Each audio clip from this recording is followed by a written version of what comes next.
ఏం జరిగింది, ఎప్పటి నుంచి ఇదంతా జరుగుతుంది అనేది. నమస్తే అండి, welcome to the show. First గా కృష్ణయ్య గారు నమస్తే అండి. నమస్తే మా మీకు ప్యానెల్లో ఉన్న సభ్యులకు ఐ న్యూస్ చూసే ప్రేక్షకులకు నా నమస్కారం. శుభ సాయంకాలం. ఇది యాక్చువల్ గా నేను యాజ్ ఎ పోలీస్ ఆఫీసర్ గా ఇప్పుడు హైకోర్టులో ఉన్న ఇష్యూ దట్టు సీరియస్ విచారిస్తా ఉంది. మనము ఆ పరిధిలోనే మాట్లాడాలి. ఎందుకంటే యాక్చువల్ గా ఆ పరిధి దాటి మాట్లాడడానికి లేదు, పరిధి దాటి మాట్లాడాలంటే చాలా ఉంది.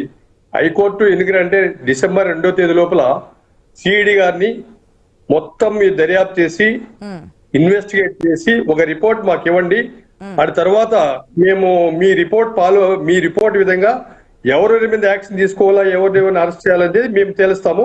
ఆ తర్వాత మీరు ప్రొసీజర్ అని హైకోర్టు యొక్క ఆర్డర్స్. దాని మేరకే ఇప్పుడు సిఐడి డీజీ గారు క్షుణ్ణంగా దాన్ని చాలా పగడబందీగా, అంటే కొన్ని విషయాలు అన్ని బయట చెప్పడం లేదు వాళ్ళు, అయితే కేసు అయితే చాలా పగడబందీగా ఇన్వెస్టిగేట్ చేస్తున్నారు. అది ఎందుకంటే 2023 ఏప్రిల్ మేలో జరిగింది.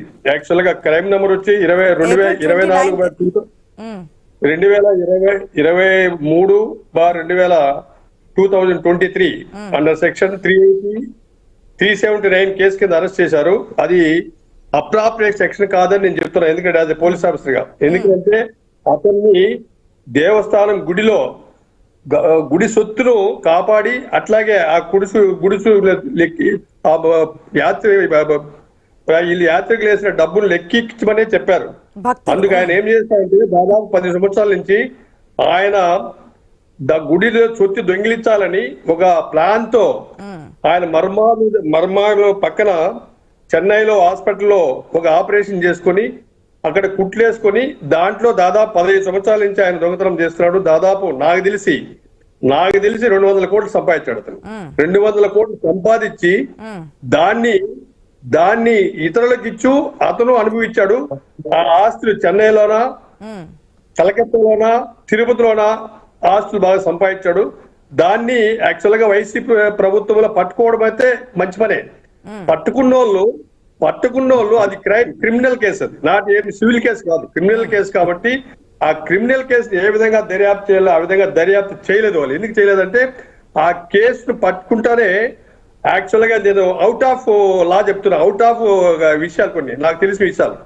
ఆ కేసును పట్టుకుంటానే అక్కడ ఉన్న ఇన్స్పెక్టర్, నేను పేరుకి చెప్పను, అక్కడ ఉన్న ఇన్స్పెక్టర్ గారు ఎవరిని తెలియకుండా జయచంద్రారెడ్డి అని అతను ఒకతున్నాడు, ఆయన బినామీ, ఆ ఇన్స్పెక్టర్ బినామీ జయచంద్రారెడ్డి అతన్ని పిలుచుకొని అతని సుమోలనే ముద్దాయి రవికుమార్ ఇంటికి వచ్చి దాదాపు ఆ రోజు 9 కోట్ల రూపాయలు 3 కేజీల బంగారు తీసుకెళ్లాడు.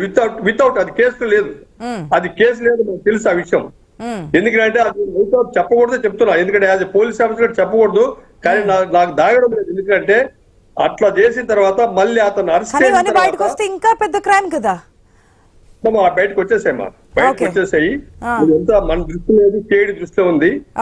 మళ్ళీ కేసు అతను అరెస్ట్ చేసిన తర్వాత కొంత ప్రాపర్టీని చీజ్ చేసి, ఆ చీజ్ చేసిన ప్రాపర్టీని మొత్తం ప్రాపర్టీ అంటే లెక్కలు చూపించింది కొద్దిగానే, కానీ వాళ్ళ దగ్గర ఉన్న సొత్తు చాలా ఉంది. ఎందుకంటే నాకు తెలిసి అప్పుడు ఇన్స్పెక్టర్ గారు, పేర్లు గిల్లి చెప్పను, అప్పుడు ఎస్పీ గారు, నాకు తెలిసి అప్పుడు ఎస్పీ గారు ఇన్స్పెక్టర్ గారు దీంట్లో చాలా భోంచేశారు, చాలా బాగా. ఎందుకంటే నాకు తెలిసి వాళ్ళు కొన్ని భూములు రిజిస్ట్రేషన్ చేసుకున్నారు, కొంత డబ్బును కూడా తిన్నారు, కొంత బంగారు శ్రీవారి సొమ్మే, తిరుమల స్వామి సొత్తే కాబట్టి మీరు చెప్పాల్సి వస్తుంది. లేకపోతే నేను అవుట్ ఆఫ్ దీన్ని చెప్పకూడదు యాక్చువల్ గా యాజ్ ఎ పోలీస్ ఆఫీసర్ గా.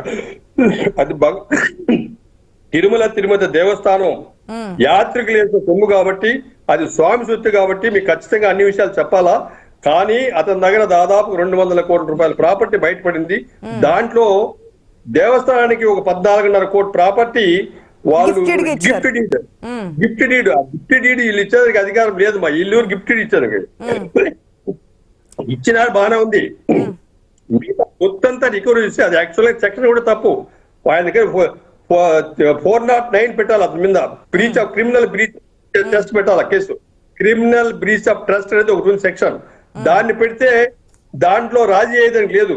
లోకాలతలో ఆ సెక్షన్ పెడితే లోకాలతలో రాజీ లేదు కాబట్టి వాళ్ళు దానికి లోబడే 380 379 ఈ 2 సెక్షన్లు పెట్టి అది కూడా ఏదైతే కోర్టులో ఛార్జ్ షీట్ వేశారో ఆ మరుసటి రోజే లోకాలతలు పెట్టి రాజీ చేశారు. అది వాళ్ళకి ఆ అధికారమే లేదు. మా లోకాలతలు పెట్టి రాజీ అంటే తెప్ట కేసులు కూడా రాజీ చేయొచ్చు.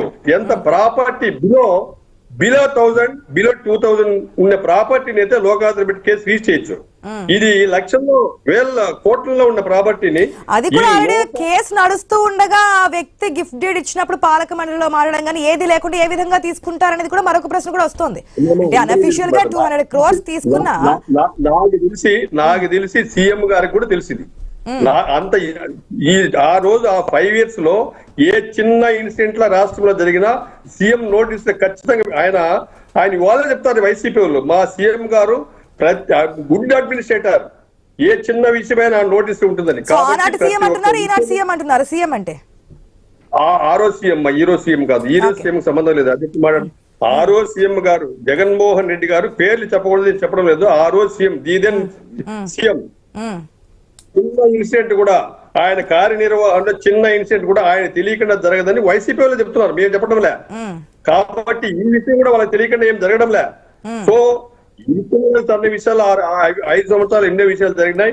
కానీ ఈ విషయంలో మేము ఇంత నిక్కచ్చిగా ఎందుకు చెప్పాల్సిందంటే అది స్వామి యాత్రికులు వేసిన ఉండిలు వేసిన డబ్బు స్వామి సొత్తు. అది ఫస్ట్ శ్రీ వెంకటేశ్వర సొత్తు. అతను ప్రపంచ దేశాలకే ఒక మంచి భక్తి భావాలు కలిగిన స్వామి. ఈ మన ఇండియాలోనే కాదు